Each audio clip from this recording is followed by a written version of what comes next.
Duncan Visla, internationally feared as the Black Kaiser, is nearing his 50th birthday. For most people, turning 50 is a celebration, but for Duncan, it signals the end of his career as an elite assassin.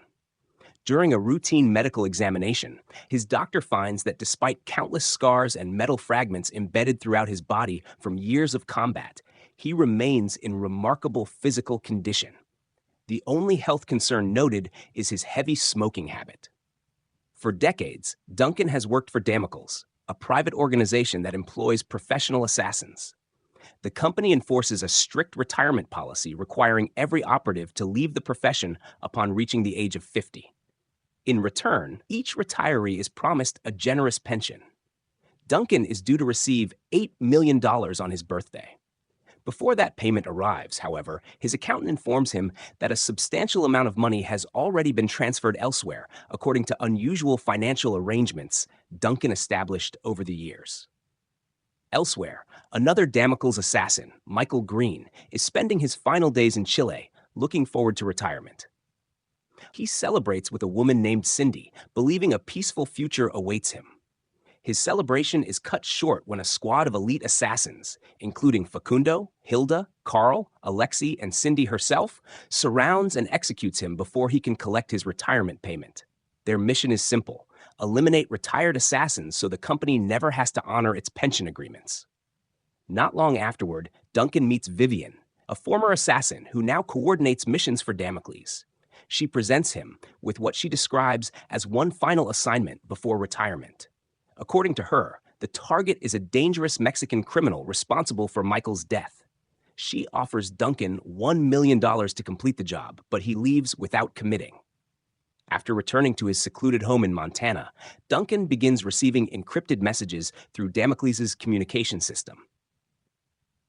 Distrusting the sudden attention, he destroys each communication device as it arrives to prevent anyone from monitoring him. Eventually, Vivian raises the offer to $2 million, with half paid in advance and the remainder upon completion of the mission. Duncan finally accepts and requests the mission details. Unknown to him, the assignment is actually part of a larger conspiracy. Vivian meets with Damocles owner Mr. Blute, who reveals that he intends to sell the organization. To make the company more profitable, he has secretly arranged for retiring assassins to be killed so their expensive pensions never have to be paid. Duncan's retirement package is the largest of them all, making him the organization's most valuable target. Although Vivian warns Blute that Duncan is too dangerous to betray, Blute ignores her advice.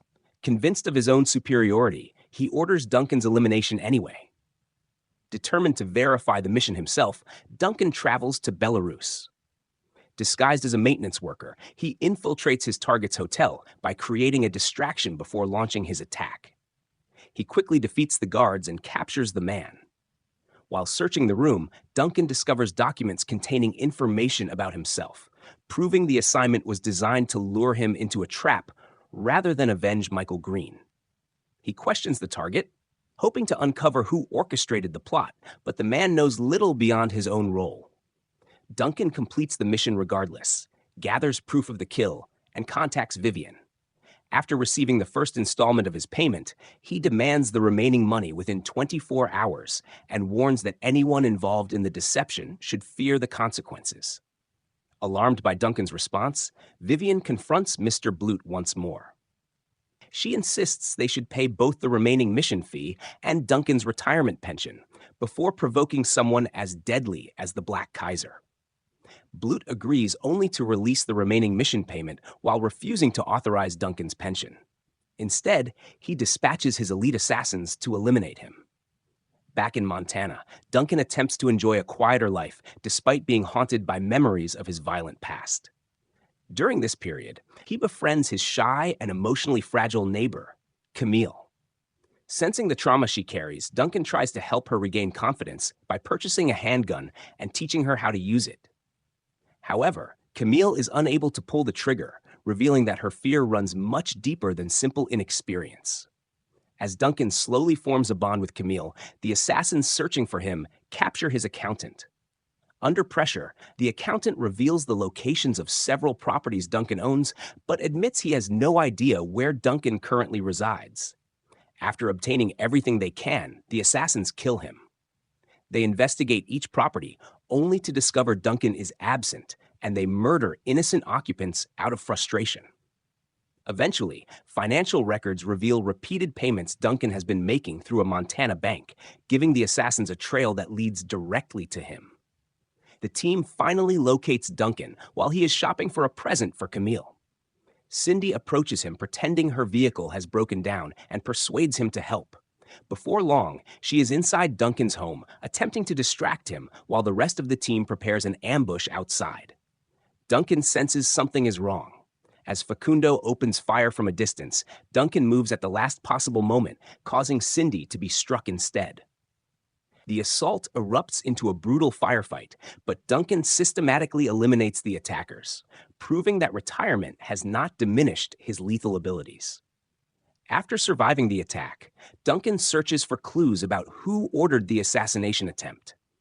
His investigation leads him to Junkie Jane, a heavily drug-addicted woman who reveals that Camille has been abducted after the assassins discovered her connection to Duncan. Duncan rushes to Camille's home but arrives too late. Meanwhile, at Mr. Blutt's mansion, news arrives that Duncan has wiped out nearly the entire strike team, including Cindy, who was also Blut's girlfriend. Furious, Blutt vows revenge despite Vivian again urging him to end the conflict by honoring Duncan's contract. Seeking assistance, Duncan contacts his old friend Porter, a retired assassin. Porter confirms that Blutt has been murdering retirees to steal their pensions and believes Camille is being held inside Blut's heavily guarded estate.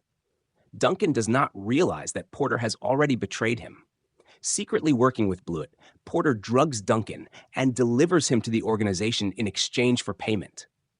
Duncan awakens imprisoned beneath Blut's mansion. Chained, battered, and helpless, he learns Blutt intends to keep him alive until his 50th birthday before executing him, so the company can legally keep his retirement money. Camille is also being held captive while Junkie Jane keeps her sedated and disoriented. Over several days, Blutt subjects Duncan to relentless physical and psychological torture. During one confrontation, Blutt stabs him with a thin knife, but the blade snaps after striking one of the metal fragments lodged inside Duncan's body. Enraged, Blutt continues beating him, slashing his face and stabbing one of his eyes. Refusing to surrender, Duncan waits until he is left alone. Using the broken knife blade, he frees himself from his restraints. When guards enter the following morning, he ambushes and kills them before escaping into the mansion. Blutt cuts the power throughout the estate, hoping darkness will slow Duncan down, but the Black Kaiser turns the situation to his advantage. Despite severe injuries, he silently eliminates every guard who stands between him and freedom. After escaping, Duncan seeks refuge with Jasmine, an old acquaintance who supplies weapons. She treats his wounds and equips him with powerful firearms for the coming battle.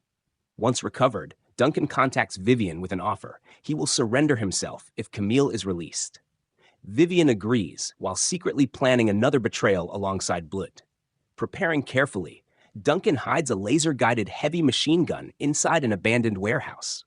He arranges a meeting with Vivian at a train station and deliberately leaves his communication device active so she can track him and lead the remaining assassins into his trap.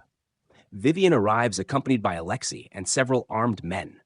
Duncan gives her one final opportunity to leave peacefully, but she refuses, believing she has him surrounded.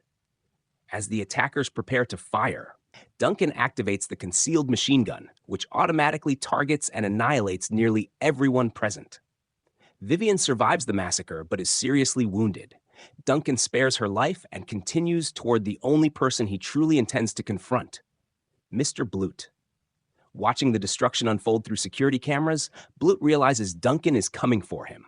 Terrified, he orders every remaining guard to defend the mansion.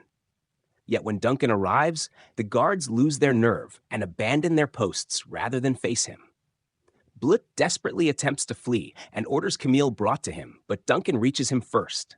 After years of betrayal, greed, and manipulation, Duncan finally kills Blutt, ending the corrupt scheme responsible for the deaths of so many retired assassins.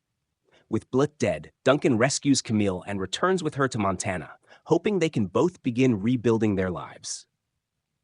While looking through Camille's belongings, Duncan discovers newspaper clippings describing a family massacre from years earlier. He realizes with horror that the victims were one of his former assignments. At the time, he believed he had been sent after dangerous people, but they were innocent. Camille had been the only survivor. The revelation explains the guilt Duncan has carried for years. Unbeknownst to Camille, he had secretly sent her money ever since the tragedy, though he never learned what became of her. Moments later, Camille confronts Duncan while holding a gun. She tells him that whenever she looks at him, she sees only the man responsible for destroying her family.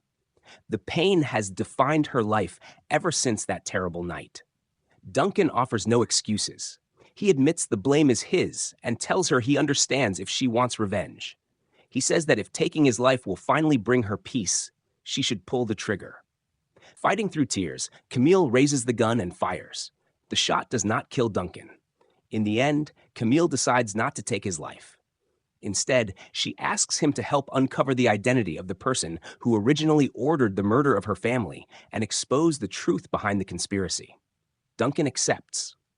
After spending his life as one of the world's deadliest assassins, he finally finds a new purpose, using his skills to seek justice alongside Camille and confront the secrets that have haunted them both for years.